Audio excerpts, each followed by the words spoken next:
बन सकी। सच बताऊं, कई बार लगता है जैसे हम सब एक ही नाव में सवार है। सबकी जिंदगी अलग दिखती है, पर अंदर से हालात मिलते जुलते हैं। आपने जब पिछली बार कहा कि मेरी बातें सुनकर लगा जैसे कोई अपना बोल रहा हो, तो दिल को सुकून मिला। क्योंकि बातें तो हम सबके पास होती हैं, पर हर किसी के पास सुनने वाला नहीं होता। और कई बार जो बात हम किसी से कह नहीं सकते, वो बस किसी और की कही हुई बातों में जवाब बन के मिल जाती है।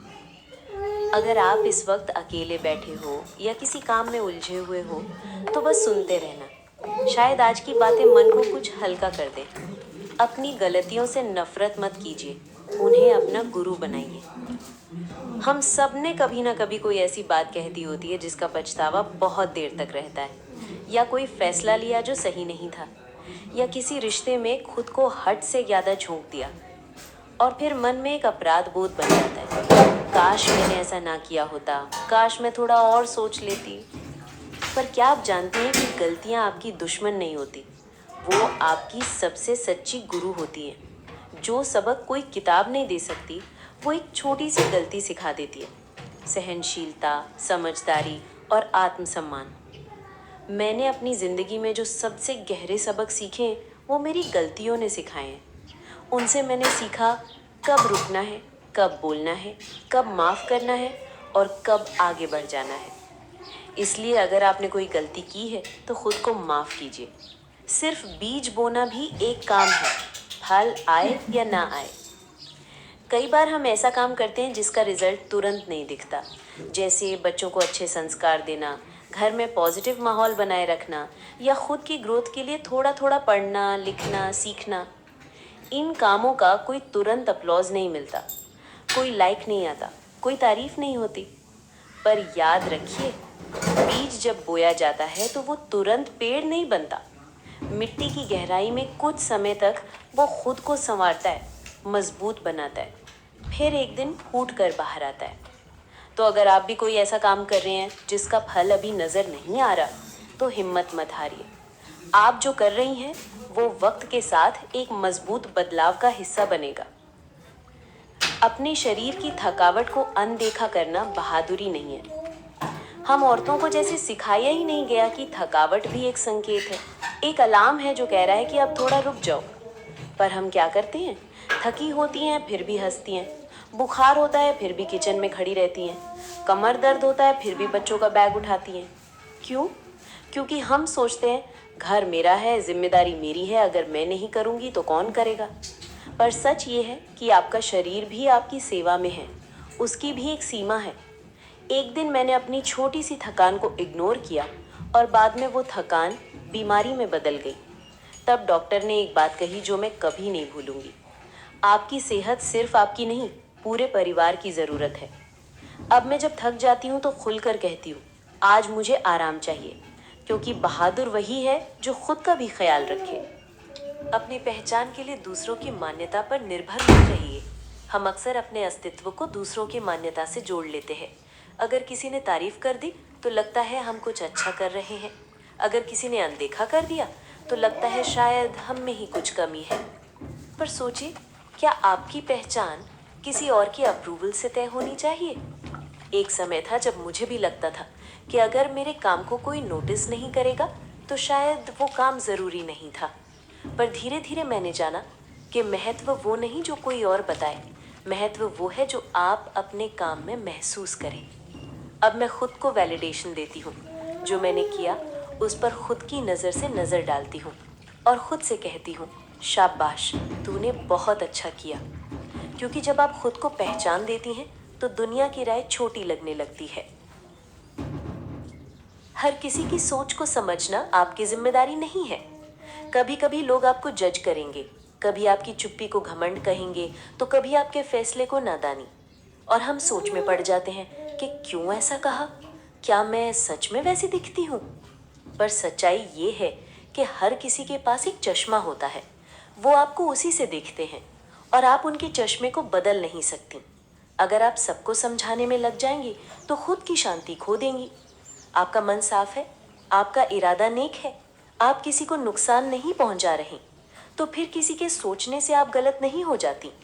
अब मैं भी धीरे धीरे सीख रही हूँ कि खुद को साबित करने की कोशिश बंद करूँ, क्योंकि जो समझेगा वो बिना कहे भी समझ जाएगा। अपनी बॉडी से प्यार करना सीखिए। कई बार आईने में खुद को देखते हैं तो सबसे पहले वो कमी नजर आती है जो हमें सोसाइटी ने सिखाई है। थोड़ा पेट निकल गया है, चेहरे पर उम्र दिखने लगी है, स्किन डल लग रही है। पर सोचिए, यही शरीर तो है जिसने आपको माँ बनने की ताकत दी, बीमारियों से लड़कर वापस खड़ा किया, हर त्योहार में आपके साथ नाचा, हर दर्द में आपका साथ दिया। क्या वो शरीर इतना बुरा है? अब वक्त है अपने शरीर से दोस्ती करने का। उसे प्यार से देखिए, नफरत के चश्मे से नहीं। कभी खुद को आईने में देखकर बोलिए, मैं जैसी हूँ वैसी ही खूबसूरत हूँ, क्योंकि ये चेहरे की नहीं, जज्बे की बात है। शांति भी एक उपलब्धि है। इस भागती दौड़ती जिंदगी में हम हमेशा किसी रेस में हैं। हर वक्त कुछ करते रहना, फोन पर कुछ देखना, किचन में अगला काम सोचते रहना। पर क्या कभी रुककर सांस ली है? मुझे याद है, एक दिन शाम को सब कुछ जल्दी खत्म हो गया तो बालकनी में बैठकर बस चुपचाप आसमान देखने लगी। न कोई म्यूजिक, न कोई फोन, बस मैं और मेरा मन। पहले थोड़ा खालीपन लगा, पर कुछ देर में एहसास हुआ कि उस शांति में एक सुकून छुपा है, एक कनेक्शन है खुद से। अब मैं जानबूझकर ऐसे पल बनाती हूँ जहाँ कोई एक्सपेक्टेशन नहीं, बस मैं और मेरी सोच होती है। तो याद रखिए, हर दिन कुछ ना करने का एक कोना जरूर रखिए। पुरानी बातों को बार बार दोहराना खुद पर जुल्म है। हम सबके पास कुछ ऐसी यादें होती हैं जो हमें अंदर ही अंदर खा जाती है। कोई बात जो तब कहनी चाहिए थी, कोई जवाब जो देना चाहिए था, कोई गलती जो नहीं होनी चाहिए थी। पर क्या बार बार उस बात को सोचकर आप आज का सुकून खो नहीं रही? जो बीत गया वो बीत गया, उसका एकमात्र उद्देश्य था आपको सिखाना। अब वो आप पर बोझ नहीं होना चाहिए। कभी कभी अपने मन में एक अलमारी बनाइए और उन बातों को उसमें बंद कर दीजिए जिनका अब आपकी जिंदगी में कोई योगदान नहीं। आप डिजर्व करती हैं एक हल्का, खुशहाल आज, ना कि एक भारी गिल्ट से भरा हुआ कल। काम बांटिए और खुद को अकेला ना समझिए। कभी कभी लगता है कि सब कुछ सिर्फ हमें ही करना है, सब कुछ अगर हम नहीं करेंगे तो गड़बड़ हो जाएगी। लेकिन ये सोच ही सबसे बड़ा बोझ बन जाती है। घर सबका है तो जिम्मेदारी भी सबकी होनी चाहिए। बच्चों को छोटी छोटी जिम्मेदारियां दीजिए, पति से साफ साफ बात कीजिए, मुझे भी थकावट होती है, मैं भी इंसान हूँ। जब आप खुद को सबका हेल्पर समझना बंद करेंगे तभी लोग भी आपको अपना इक्वल मानेंगे। मदद मांगना कमजोरी नहीं, समझदारी है। और एक समझदार औरत जानती है कि खुद को थकाना कोई बहादुरी नहीं, बल्कि खुद को संभालना असली ताकत है। अपने टैलेंट को पहचानिए फिर से। आप क्या थे, क्या हैं और क्या बन सकती हैं, ये सब अभी भी आपके अंदर है। शादी, बच्चे, घर, इन सब के बीच कहीं ना कहीं हम खुद को खो देते हैं। पर हमारी रुचियां, हमारे सपने, वो सिर्फ एक मोड़ पर रुके हैं, मिटे नहीं हैं। याद करिए, आप क्या करना पसंद करती थी? अब वक्त है उन्हें फिर से जीने का। शुरुआत छोटी हो सकती है पर असर बहुत बड़ा हो सकता है। शायद वो आपका अगला करियर हो। खुद को कभी पेंडिंग में मत डालिए। हम औरतों की आदत होती है कि पहले सबका काम कर लेना, सबकी ज़रूरतें पूरी कर देना, और फिर जब थोड़ा वक्त बचे तो सोचेंगे अब अपने लिए कुछ कर लूँ। लेकिन वो थोड़ा वक्त कभी आता ही नहीं, क्योंकि घर चलाने में, सबका ख्याल रखने में खुद को अक्सर हम पेंडिंग लिस्ट में डाल देती हैं। पर सोचिए, आप सुबह से लेकर रात तक घर के हर हिस्से में शामिल होती हैं। रसोई में, बच्चों के होमवर्क में, सास ससुर की सेवा में, हस्बैंड की फाइल ढूंढने से लेकर गैस सिलेंडर बुक कराने तक। तो फिर आप ही क्यों अपनी बारी में सबसे पीछे हो? अगर दिन में 15-20 मिनट भी अपने लिए नहीं निकाल पा रहे तो ये सोचिए कि क्या आप सच में जी रही हैं या सिर्फ सबका काम ही कर रही हैं। हर दिन खुद के नाम की एक छोटी सी जगह बनाइए, वो चाहे चाय के साथ अपनी पसंदीदा किताब हो या सिर्फ 10 मिनट बालकनी में बैठकर खुला आसमान देखना। याद रखिए, आप भी ज़रूरी हैं खुद के लिए। अपनी खुशी के बहाने खुद बनाइए। हम सब ने कभी ना कभी सोचा है, काश कोई हमें चुपचाप फूल दे दे, काश कोई सरप्राइज कर दे, काश कोई हमारी थकावट देखकर हमें बाहर ले जाए। लेकिन सच तो ये है कि जब उम्मीदें पूरी नहीं होती तो वो एक छोटी सी उम्मीद भी भारी लगने लगती है और हम सोचते हैं शायद मैं उतनी मायने नहीं रखती। पर क्यों ना खुद ही वो खुशी अपने लिए बनाए जिसका इंतज़ार हम औरों से करते। एक दिन ऐसे ही मैंने अपने लिए बिना किसी खास मौके के एक गुलाब खरीदा, बस यूं ही।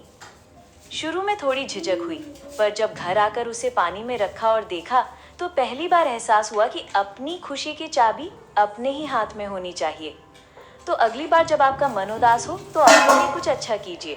कोई मीठा खा लीजिए या अपनी ही तारीफ में कोई प्यारा सा नोट लिख दीजिए।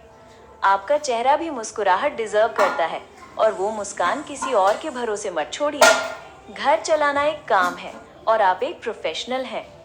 हमारे समाज में अभी भी घर संभालने वाली औरत को कम आंका जाता है।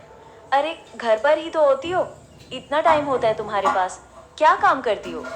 पर आइए जरा एक बार रुक कर सोचें, एक हाउसवाइफ क्या क्या करती है? सुबह सबसे पहले उठती है, फिर बिना रुके एक रूटीन में लग जाती है। बच्चों की तैयारी, खाना बनाना, घर की सफाई, बजट संभालना, दवाइयाँ याद रखना, फैमिली में सबका मूड समझना, और बिना एक भी छुट्टी लिए हर दिन एक जैसा ही मगर पूरी जिम्मेदारी के साथ निभाना। अगर किसी ऑफिस में यही काम दिए जाएं, तो उसका designation operations manager, accounts head, logistics supervisor और केयर कोऑर्डिनेटर होगा। तो अगली बार जब कोई पूछे आप क्या करती हैं, तो मुस्कुराइए और कहिए, मैं एक फुल टाइम होम एग्जीक्यूटिव हूँ और मेरा ऑफिस है मेरा घर। रिश्तों में खुद को मिटा देना प्यार नहीं।